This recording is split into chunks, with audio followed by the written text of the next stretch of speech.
Welcome to In the Making, the podcast where entrepreneurial journeys, creative insights, and candid conversations come together. I'm Lauren, a luxury wedding planner and mentor, and business owner with over 8 years in the wedding and events industry. Each week, I'll be sharing honest advice on building and scaling a creative business, pulling back the curtain on what it really takes to thrive in the wedding and events world, and bringing you inspiring stories from industry experts and fellow creators. So whether you're here to learn, grow, or just feel inspired, you're in the right place. Let's go. Well, hello, you lovely lot, and welcome back to another episode of In the Making podcast. Today, you have just me, all on my own. We have a little solo episode for you, and I thought because of the time of year that it is very, very important for us to all be planning out our next season, our next year. As business owners, we absolutely need to be reviewing, taking stock, working out what worked, working out what didn't work, but also mapping out our goals and our intentions for next year. So I thought, what better way than to do that with you? I've even created a little download for you guys, which I will link in the description to the podcast. So you can grab that, and that will help you map everything out and basically everything that we're going through in the episode today. So let's do this little insightful educational episode for you guys. So the first place to start is to reflect on the season that we've just had. What goals did you set yourself at the beginning of the year and at the beginning of the season? What have you hit? What have you not hit? Why did you not hit it? That's really, really important, so that we can plan forwards from what we've learnt. You know, all those lessons. Every year we should always be learning what worked, what didn't work, where can we improve. So one of the things I want you to do is to look at your numbers. It's so, so important. And I think it took me probably longer than it should have to actually realise how important the numbers are. Because let's remember, guys, we are running a business. Okay. It is about the numbers. It's about the profit. So I want you to have a look at your revenue. I want you to take stock of the amount of inquiries that you had and also the conversions that you had. You know, how many of those weddings did you actually convert, or those inquiries, sorry, did you convert to actual weddings? How many of the weddings were the type of weddings that you actually wanted? How many of the weddings didn't hit your ideal client and your niche, but you took them on because you felt like you had to, or you needed, to hit the numbers and to hit the mark? So I want you to have a look at that. I want you to look at your actions. So how's your marketing gone this year? What's your marketing strategy been? Did you have a marketing strategy? What actions have you actually taken? Have you done any networking? That's a really big part, an important part of your business strategy. Was it part of your business strategy? If not, what are you going to do to make it part of your business strategy next year? Were there any launches that you did? Did you introduce any new services? How did they go?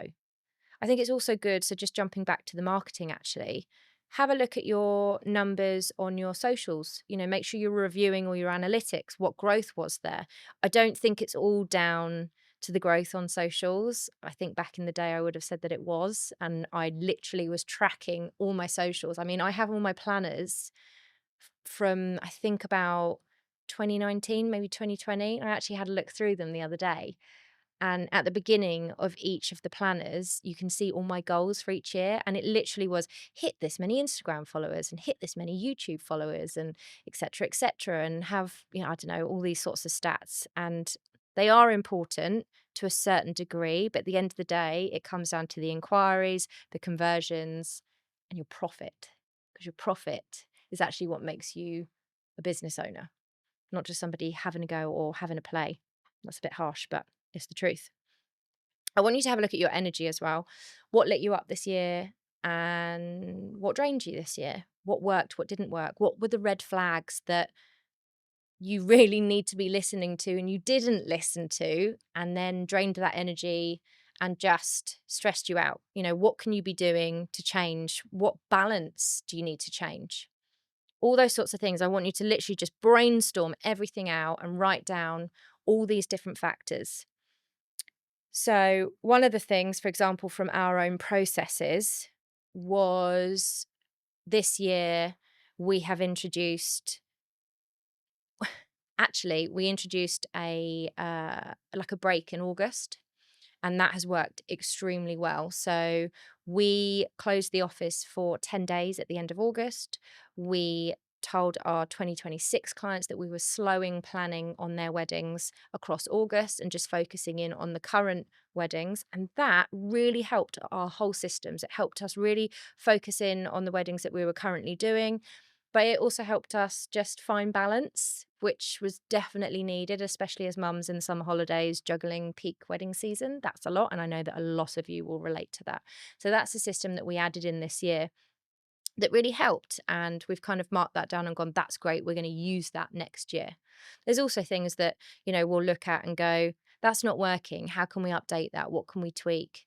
I'm even looking at my timelines going, how can I tweak these to make them sort of feel better? What additional information can I be adding? So you should be reviewing all of that.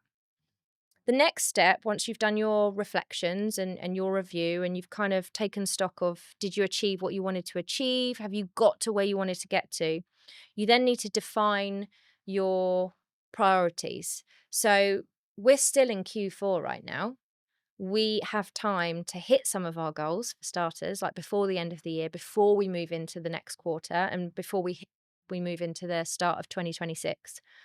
So I want you to kind of look at some of your big goals that you set yourself at the beginning of the year and work out what actions you can take to get a little bit closer to them. Even if you're not hitting them, even if they now feel absolutely huge because you haven't made the right moves, what can you do to just edge yourself a little bit closer to those goals? This time of year is a really good time of year to be actioning, to be laying foundations and to be planting the seeds for next season. You should be starting it now, not in Q1. We've got a little bit more time because we're out of that crazy, chaotic peak season in the summer. So I want you to be thinking about that. Again, having a look at your revenue and your booking goals. What do you want to be achieving before the end of the year? Ready to take you into 2026. How many weddings do you want to be booking between now and Christmas? What do you want to be earning between now and Christmas? What can you be doing with your visibility and your marketing? What do you want to achieve? Again, this is the time of year where you really want to be getting yourself out there on socials. You want to be creating, you want to be mapping out a new strategy ready for the next season so that when all those inquiries start coming in, because we know that wedding season, inquiry season is kind of from November through to like March is typically quite popular. I know that the economy and the industry is changing rapidly and shorter lead times are a thing right now. But typically, we still see a spike in inquiries at that stage. So you need to be visible. You absolutely need to be visible. Should you be blogging? Should you be getting on Instagram better? Should you be using TikTok, LinkedIn? Should you be building a mailing list? What do you want to be doing to get your business out there and in front of your ideal client? That is absolutely key. And now is the time to be sitting down and working that out, whether it's on your own, whether it's finding somebody that's going to help you map that out and strategize. And then I want you to think about your client delivery and just the whole process with your clients. What worked this year? What didn't work? What can you be doing now, ready for the new inquiries that are going to be coming in that's going to elevate that client experience? These are all things that we can kind of be like breaking down and looking into at the moment. The next phase is to set yourself tangible goals for the new year. That is key. I don't like to go into New Year without goals. I'm a massive goals person. If you've known me for a while, I am a big goals person. I strive to have a list at all times in life, even if it's just what housework needs to be done. So we don't want to be going into I'm going to wait till January phase. We want to be actioning now. Now is the time to be really thinking about what you want to achieve next year. Like I said, plant the seeds, lay the foundation. Let's get all the analogies in there, ready to get ahead for 2026 and ready to get ahead for January. So there's different ways of doing that. So you can do your SMART goals, which now that I'm on the spot, I'm not going to remember what SMART stands for. I think it's specific, measurable, achievable, relevant, and time-based. So when you are setting those goals, you need to make sure that they're kind of hitting those markers. Basically, you need to consider each of those when you're setting your goals. This is all in the download, guys, that I've provided. So if you can't remember that, then just it's fine. Get the download and it will help you. You can also be looking at quarterly themes. I'm a big fan of Q1 to Q4. It's quite a corporate thing. I don't even have a corporate background, but I think it's really helpful every quarter to just review, just kind of looking and going, what have I done? Where am I going? What have I achieved? What have I not achieved? And just breaking it down throughout the year. Because if you just set goals at the beginning of the year and then review them at the end of the year, well, if you're anything like me, you won't even have remembered what your goals were at the start of the year. I have a Trello board with all our goals in, and I constantly go back and review that Trello board. What have we achieved? What have we not achieved? I also have personal goals in there, like buy a new car, which I did. I achieved that goal. So, and this isn't the first time that I've mentioned that, so you can tell I'm still excited about this. So definitely breaking that down. Also, just breaking things down into smaller bite-sized pieces is super helpful. So you're going to set that goal for the year, but then each quarter, what do you need to have achieved to get you one step closer? So if you set that big goal, then you're breaking it down into 4 parts for each quarter. Then you might want to then in each quarter break that down into 3 more parts. And suddenly the goal doesn't feel so big. It's way more achievable. Just got little bite-sized pieces every month that you just need to get through or just need to constantly be actioning, even if it's like a networking goal. And you just need to every month be doing something towards that networking goal, whatever it may be. Like for us, we had a networking goal for 2025 is to be more present and visible in London. And we've absolutely achieved it by going to events in London and networking with London suppliers. So break it down. Absolutely break it down. And revenue targets, guys. These are really, really important. I like to reverse engineer my year.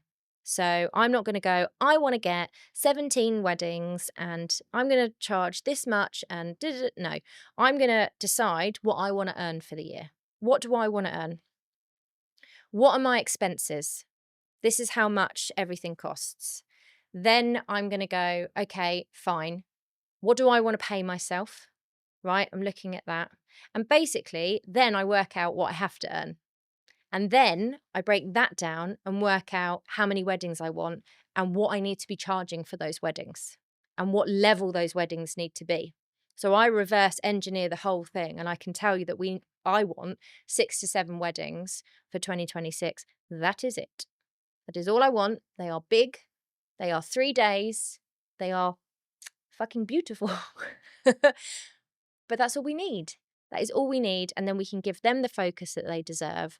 We can have balance in our life and within the business and be producing something really quite beautiful and earning what we want to be earning and what we deserve to be earning as well. Because I think that's really important to kind of remember what you should be earning as a business owner and not doing it all for free, guys, because we can very easily fall into that trap. And I did at the beginning of my business journey too, but don't do it.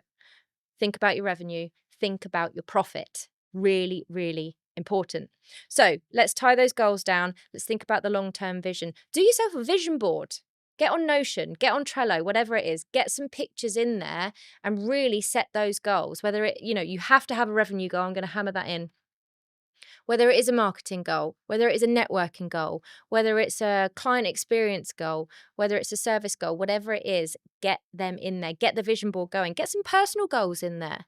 So one of mine last year was to be able to buy myself a particular car. Yes, I'm going to mention it again. Then I also have other things in there, like building a particular amount of portfolio pieces. I wanted to get ourselves more visible in the London network scene. I wanted to become somebody who was seen as a mentor in the industry. And I feel like I have achieved a lot of my goals this year, which is great.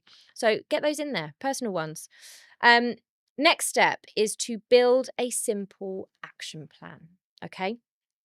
So we've actually kind of covered that already. That's essentially having the big goal, then the quarterly goals, then the monthly goals. And then if you want to break it down into weekly goals, you do you, my friend. Okay. But it's just making the nuggets, the little bite-sized pieces so it feels actionable. You're basically doing the stepping stones of how to get to the goal. If you don't have those stepping stones, how are you going to get there? It feels huge. It literally feels like you're climbing a mountain. Don't forget to focus as well. It's something that I found incredibly difficult when I first started my business was to focus in on what I'm supposed to be doing and on one thing. I mean, I'm already doing two things because I've got Bluebird Creative and then I've got the podcast and Bluebird Education, but we're a bit further into business, so we can do that now. But I would go, oh, we're doing this and we're doing that and we're doing this. And I mean, this is 100% my ADHD personality. And there's a lot of us in the industry, so you probably relate as well. Trying to push all that up the mountain is very difficult. There's an analogy, and I can't remember who did the analogy, but basically it's like a stick man climbing up a mountain.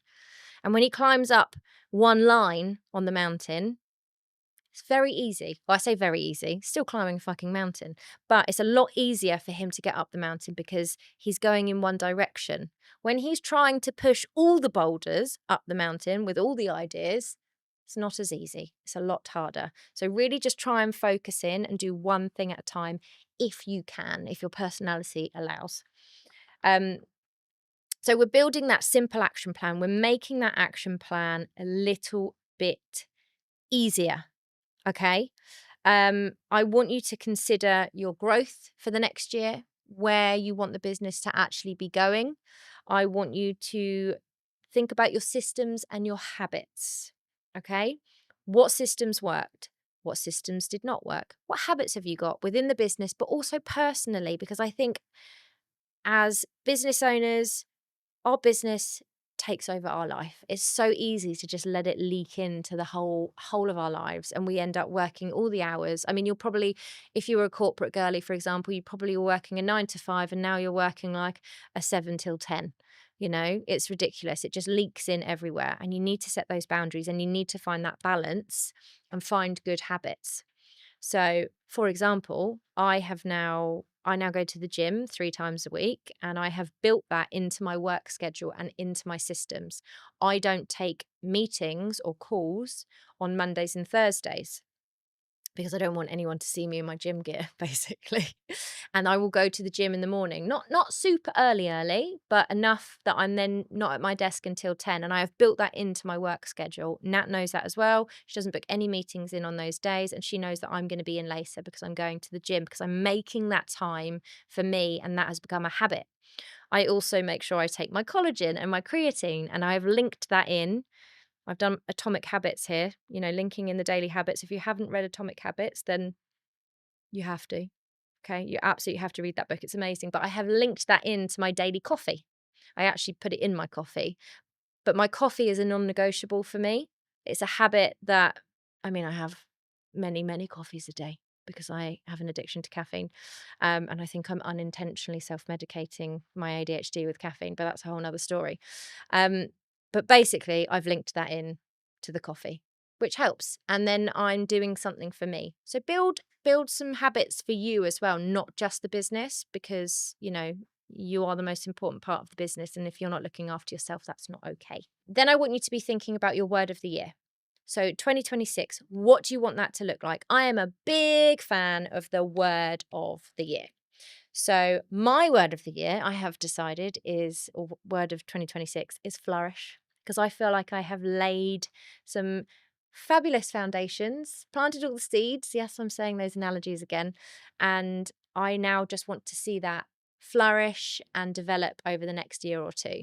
So really have a think about that word of the year, and then every goal that you're setting, every move that you're making throughout the whole year, relate back to that word. So over time, I've had the word focus, I've had the word growth, and I'm always relating back in that year to that big overarching goal. That is the big overarching goal.